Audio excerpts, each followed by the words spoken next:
Mwalimu mwema, nifanye nini ili nami urithi uzima? Swali hilo alimjaribu Yesu. Je, imeandikwaje katika Torati? Wewe wasomaje? Mpende Bwana Mungu kwa moyo wako wote, na kwa roho yako yote, na kwa nguvu zako, na kwa akili yako yote, na jirani yako kama nafsi yako. Yesu akasema, umejibu vema, fanya hivyo ukaishi. Yesu akasema, umejibu vema, fanya hivyo ukaishi. Upendo wako ndugu yangu na hudumu kuwasaidia wajane na yatima, wagonjwa, wenye dhiki na wanaoteseka.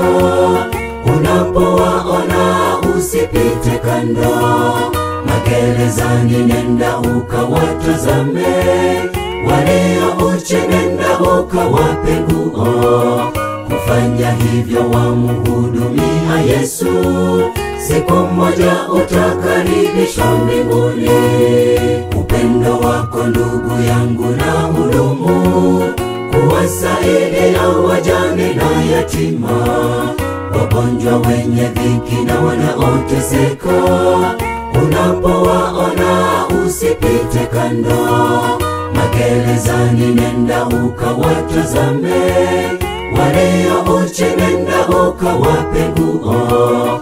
Kufanya hivyo wamuhudumia Yesu, siku moja utakaribishwa mbinguni.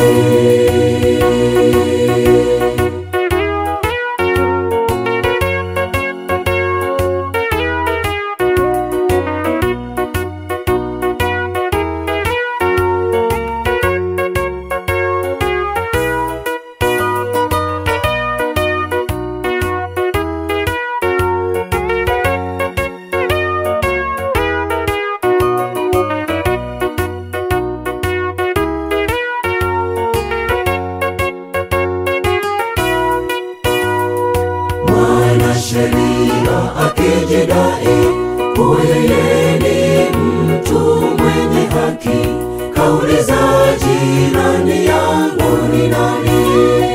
Kwenye njia ya Yeriko mtu alipigwa karibu ya kufa.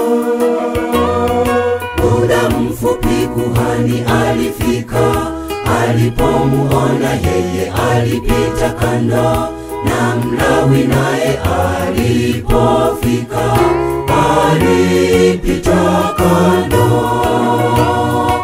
Msamaria alipomuona alimhurumia. Msamaria alipomuona alimhurumia. Upendo wako ndugu yangu na hudumu kuwasaidia wajane na yatima, wagonjwa, wenye dhiki na wanaoteseka. Unapowaona usipite kando, magerezani nenda ukawatazame, walio uchi nenda ukawape nguo. Kufanya hivyo wamuhudumia Yesu, siku moja utakaribishwa mbinguni. Upendo wako ndugu yangu na hudumu kuwasaidia wajane na yatima, wagonjwa, wenye dhiki na wanaoteseka. Unapowaona usipite kando, magerezani nenda ukawatazame, walio uchi nenda ukawape nguo.